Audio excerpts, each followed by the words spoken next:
Welcome to the Effin Alchemy Podcast, a safe space for each other and you, our fellow alchemists, created through authentic vulnerability, respect, honesty, and trust.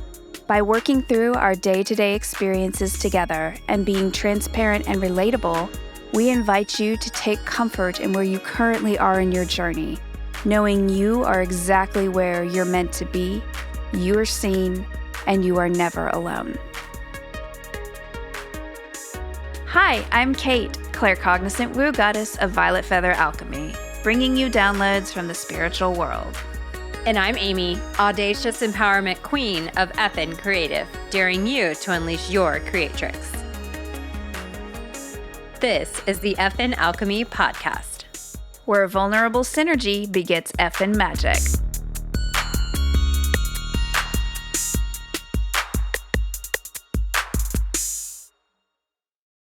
Episode 6, Let's Get Physical Intelligence. Part 1, Connecting the Dots. Hello, alchemists. Today we're covering the topic of physical intelligence, where mind, body, and spirit connect. Let's make some magic. Yesterday, Amy, you had brought up something really interesting, and I was like, no, wait, we need to stop talking about this and we need to save it so we can record it. And I think what you were trying to bring up is the topic of physical intelligence. And I would like to know like what you would like to talk about that and what that looks like, and have a really cool conversation about that today. Yeah, so to me, like physical intelligence is more around body awareness, not like, oh, this is my hand and this is my elbow and this is my arm kind of thing, but more, what do I actually feel in my body as an emotion? And then how am I pinpointing where that is in my body, and not just saying like, I'm mad, but like when I'm angry, like I feel it right here at the top of my gut. So what I hear you saying is basically you're talking about somatics. In a sense, but also kind of that like severed head syndrome, right? So you're not walking around like, oh, everything is so cerebral and I'm just kind of disconnected from my body, like head and body kind of thing. Like it is all one thing. So even something that I'm thinking about or feeling, reactive to a situation, then I'm pinpointing where I'm feeling that in my body so that I can process it through. And I have this level of intelligence, not just from the experience of what's happening in my mind, but within my body. Like I'm aware of what I'm feeling, which is probably somatics in a sense, but I think there's like a whole nother level to what you're talking about. To it, that it goes above and beyond that. Like how are you connecting that to your entire body and those channels to be able to process those emotions? Sure, that totally makes sense. So if you don't mind me asking, what brought that topic to your attention? Why did you want to bring that up and start a discussion about that? So in my feed, like Instagram feed, I'm seeing a lot of the like body tapping and the acupressure points and things like that, and like clearing your chakra channels and things where you're physically touching some part of your body to create some sort of sensation to process that through. Yeah. And what you had mentioned that kind of stopped me in my tract was like, oh, well, if you're tapping your elbow, it's going to, fix your gallbladder or something, right? Like, I think there's one on your leg, that meridian. But you were like, but are they really? Because if they're doing it in an Instagram video or a reel, is that real? Showing somebody like, yes, that's how you do it. But if you just do it for 3 seconds, like, is that actually doing the thing? Correct. No, it probably isn't, Yeah. So that's what brought it to my attention, because I'm seeing more and more of it, which is encouraging because it's really cool because people are like bringing awareness to it, they're right? like, oh shit, like this I didn't is a thing know you that can I'm do. not just a head walking around. Yeah, imagine that. I'm a complex Yeah. living being. This is amazing. So I think it's cool that it, it's coming more mainstream in that respect, but at the same time, it's kind of like when something does become mainstream, then that's when it gets like the bastardized version of it. And so, yeah, if you're tapping your, meridian on the side of your leg for 3 seconds, is that really going to do all these benefits that were listed in this video? Probably not, because one, you don't know exactly where you're supposed to be tapping. They're not giving you like a concrete, map of that. Right. Or what's the time frame? And that's different for everyone, right? Because depending on who they are, their body chemistry, what they've been through emotionally, whatever, there's so many components. So it's kind of this complex deal. And I wanted to kind of pick that apart because it being mainstream, yes, and it kind of coming to light, that's really cool. But what's the underlying belly of that? Mm-hmm. Like, why would somebody want to do that? Why would they even explore that? What intention do they put behind it when they do it? Like, what is it exactly? Why are you exploring it? And what is it that you're trying to dig out of yourself or resolve or let go? By doing these physical sensations like tapping or whatever on your body.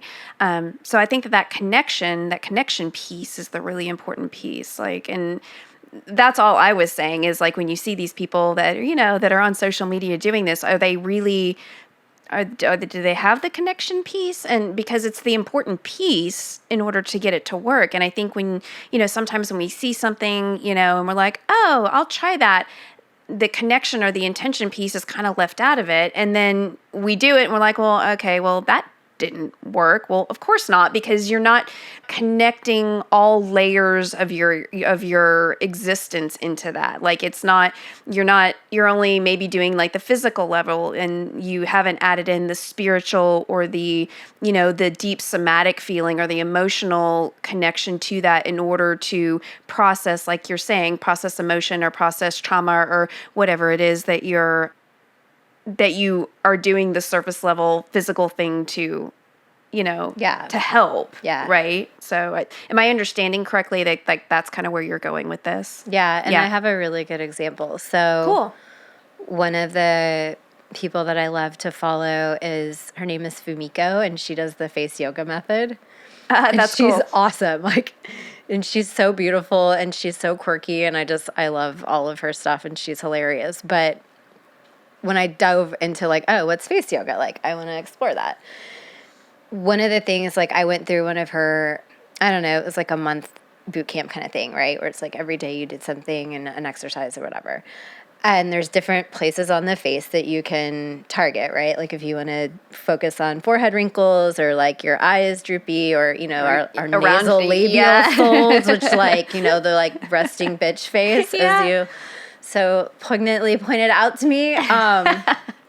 Right? So I'm sitting there trying to pull my face back, fuck, how do I do this? But what I loved about it at the end, and she says it all the way through, you're doing these little silly exercises with your face to stretch your face because you have a million muscles in your face, sure, right? You it do. Makes total Absolutely. sense to me. Yeah, I was absolutely. Got it, love it, on board, let's do it. And people are like, you're Dorian Gray, and I'm like, face yoga, right? But one of the things that she always harped on through that and always does is it's more than this, right? It's how are you holding your shoulders? How are you standing on your feet? How are you, are all 10 of your toes resting on the ground? Where are your knees positioned? How are your hips? Are they level, right? Because all of that goes up the chain. It's not just oh, I have forehead wrinkles. It's, oh, this is an entire practice of my body, how I position it, but also beyond that, are you getting good sleep? Are you eating well? Are you drinking enough water? Right. Right? Are you taking, a minute for yourself out in nature? You know what I mean? So it was this holistic approach. And that's what I loved about it. I mean, the exercises were fun and kind of, and I still do them. My husband's like, what the hell are you doing when I'm driving in the car, right? But it's more than just do these little things. You're embodying this entire fucking practice. And that's the physical intelligence too.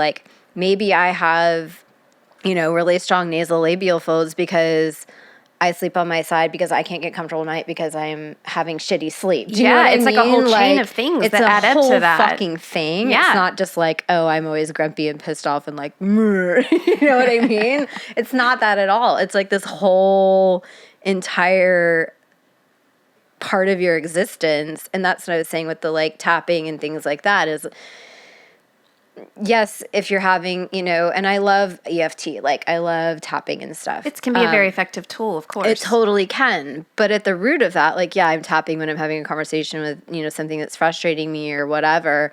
But after that, like, am I really sitting there and peeling that apart and looking at it and saying, like, why am I being frustrated? Yeah. Why am I feeling like this? Why am I being triggered? Why am I being triggered? Where am I feeling this in my body? Like, if I close my eyes and say, like, okay, where do I feel this? Like, where do my hands go? Because I'm physically, I have that level of intelligence of my body in my existence in the grand scheme of things. Right. And that totally makes sense.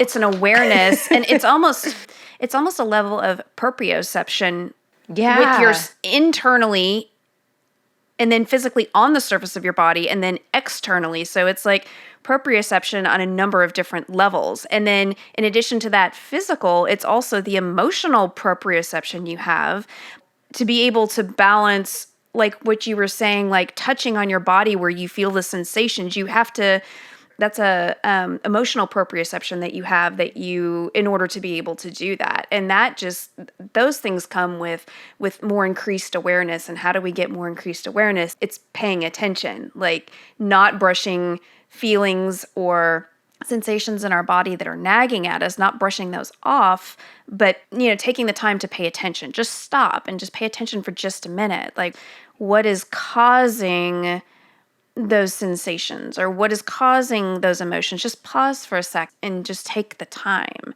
And it's easier not to, because sometimes when things come up, like when we're triggered, like if we get angry, like we just want to be angry, and we don't really want to like focus on it, because we just want to be in the moment and just feel the anger because we feel for whatever reason it's justified. I'm not saying not to feel the emotion, because feeling the emotion and being with it is a huge part of this. But after you allow the 90 seconds to be in the emotion, then to like choose to let it go, be reflective and say, why was I triggered? Like, what does this emotion mean? And like you said, touch on your body. Okay, I felt this here. And even doing that after the emotion passes, not just while the emotion is in activity, like currently active, Yes, totally. And also, you're not becoming that emotion. Right. So you felt, and we'll just pick on anger because it's easy. Nasty little bitch. She's so vindictive. But like, when you're in it and you're like seeing red and you're so pissed off, and you're feeling like your entire body, like you're feeling, you're like, I mean, for me, like you're on encompassed. fire. Yeah, encompassed I am by like a fucking volcano on fire, just spewing lava everywhere, right? And what happens is like, yes, it kind of, once it settles and the beast calms down, like I'm not going to stay in that state of anger. Like I'm not then going to choose to become an angry person. Right? You could choose that. You could. And I have in the past. Yeah, you can choose that. Years. It is an option. However, maybe the more beneficial thing would be another course of action with that. Yeah. But even that, like I felt it exploded, and I came back and I'm like, okay, take my breaths, do my things, do my coping mechanisms to like calm the fuck down and come back to earth. Right. And even if it's still like residual, like figuring out, okay, where am I still feeling this? Doing some sort of practices or tools that I'm using to process that through, so that I don't then become like, I don't take that into my person and then like I'm just angry Amy now because I got angry. It doesn't become part of your personality. No, like I'm trying to figure out the best ways to release it by being aware of my body and where it is and how it's happening. Yeah, I think that's really important. And we started to also touch on this the other day too, is that when you don't fully release it, what are the repercussions of what happens when you don't release trauma or very powerful emotions in your body, and where that leads? It can, lead to a number of different things. Yeah, definitely. Illnesses that, that are going to catch up with you at some point, and so it's very important, circling back to, what you had said, it's very important to process those as they're here. And really, like you're talking about, using your physical intelligence to sit with it and allow it to fully process and release, so that it is no longer in you and it doesn't become a part of you. That's a super potent part of this. that can't just be done in a, in a 30-second YouTube video. Exactly. Like, yeah. It has to go beyond that. Unless you're an animal in nature. Well, right? Because I mean, we all have our animal sides and we all have our nature, but I mean, yeah. But we also have been given the gift of a processing brain to guide the animal nature in us, right? Yeah. We've been given higher level brain function and abilities to be able to acknowledge and recognize and analytically go through a process to help us work through in conjunction with the emotion that we're feeling, in conjunction with the somatic feelings that we feel. All of that combined together is a gift as humans we have to be able to do that. We have at our disposal, but I think a lot of the times what happens is we just turn into animals. Well, you either turn into the fucking animal or you get stuck at the I'm going to think my way through this. And that's where trouble kind of kicks in, because you get all up in your head and you're trying to cerebrally process it. Right. Again, you severed head. You're not processing it in your body. You're just saying, okay, this is what happened. This is, how I feel, whatever. And it just stays locked up in here. And you're trying to talk your way through it or think your way through it. And that's when it sets into your body. Correct. And you can't intellectualize your way through or out of trauma or an emotion. You have to feel it, right? Yeah. And I think there's a time and place for talk therapy all day long, but Absolutely. If it's not used in conjunction with being able to feel the actual thing and sit through it and allow it to process through your body, that's where shit gets stuck. And the example that I have on a very, very basic level is my youngest is a kamikaze. So he just jumps off of couches and tabletops and, he's all over the place. But he's very meticulous about how he climbs onto things. So he does it with a lot of intention. Yeah, he's got intention. He has great balance. So I'm intention he can handle with energy. it, even though he's on top of, the refrigerator. But he knows what he's doing. But the times when he does kind of eat shit or, fall over or whatever, we tell him, we're shake it off, buddy. And not just oh, shake it off, you're fine, whatever. But literally physically, shake it off. Shake it out of your body. And it's the funniest thing. Yeah. And it's the funniest thing because he'll fall or whatever and he'll just kind of sit up and he shakes his head a whole bunch. And then he goes off and does whatever other crazy shit that he's doing. And I don't know. It's interesting to watch that because then he oh, I got hurt, it hurts, or, something painful happened. I shook it off and now I'm good to go. And it happens so fast. And I think that that's what we can learn from animals because I just mentioned, dogs do the same thing. If you're petting them and they're done or, cats do the same thing too. Yeah. They shake off and then they go about their way, right? And that's the animal instinct that's actually something that's really helpful, that as people, if we listened to the physical intelligence and the animal instinct, shake that off. And that's how you release that energy from either a physical, a fall or anything, or something emotional that's happened. Physically, shake your body. Mm-hmm. And that's what I love about the videos right now that are trending is it's showing people that this is possible. I just don't think it's going into enough specifics about why. Right. That, what's actually happening, what's transpiring, what's, even on a neurological level, how are those pathways getting reformed or what is the neuroscience behind what's actually going on? It's just tap your body when you're pissed off. And it's all right, then what? Well, and to the content creator's credit, it's not void of value by doing that. It's still going to break a thought pattern or a process by physically tapping on your skin. That's still going to help. But that's just the tip of the iceberg if you want to truly process an emotion or process trauma. That's the tip of the iceberg to get you started with that. Yeah. So the awareness that is coming into mainstream right now is really important surrounding that.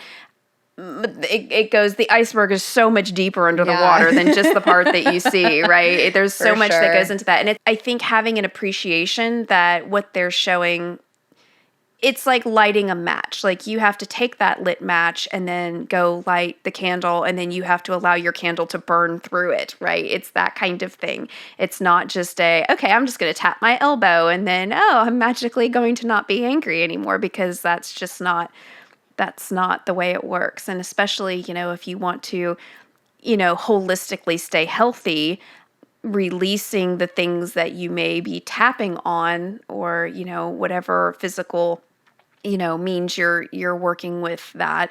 You have to do the deep dive. You have to let the candle burn all the way down. Yeah. And sometimes that's really uncomfortable, and that's really not something that you want to do. And you have to make the choice. Am I going to go ahead and sit with this now and work through it? Am I going to ignore it? Or maybe I'm in public and I can't sit with it right now. Maybe I just need to, get back home and then, reopen this and sit with it. And that's totally okay. Like, I'm by not any means suggesting that if you're, if you get triggered in public and you're really angry, you should just like have your meltdown and deal with it, in its full glory there. But respecting yourself and doing what's healthy for yourself when you're really honest about what that looks like, and not just sweeping it under the rug. Not pretending, oh, well, that didn't happen, or just not giving the credence to, okay, the emotion is past, so it must be done, because that's not necessarily what's happening. The emotion may have passed, but even the little bit of trauma that maybe that emotion sparked or caused is still in your body. You need to go back and get like an ice cream scoop and be like, okay, no, we're going to go ahead and dig this out.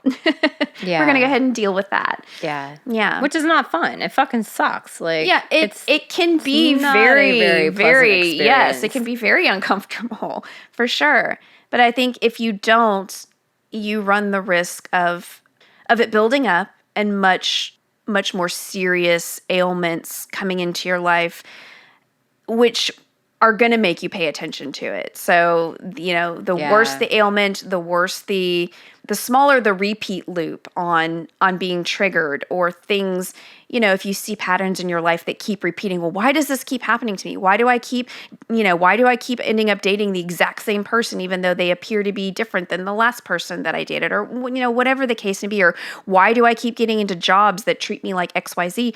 And this, anytime that you see repeat patterns and then those loops keep getting shorter and shorter, so the patterns keep repeating even closer together or more intense, that the lesson is knocking at your door saying, hello, you still haven't dealt with me. You still haven't released me from your body. You need to come back, and take a look at this, right? Yeah. It's something that needs your attention. Yeah. And that's happening right now. Yeah.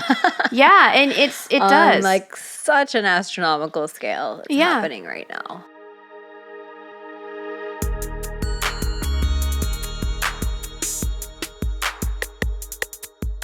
Join us next time for part 2 of our 3-part physical intelligence series, where we will look at cyclical patterns and what they mean.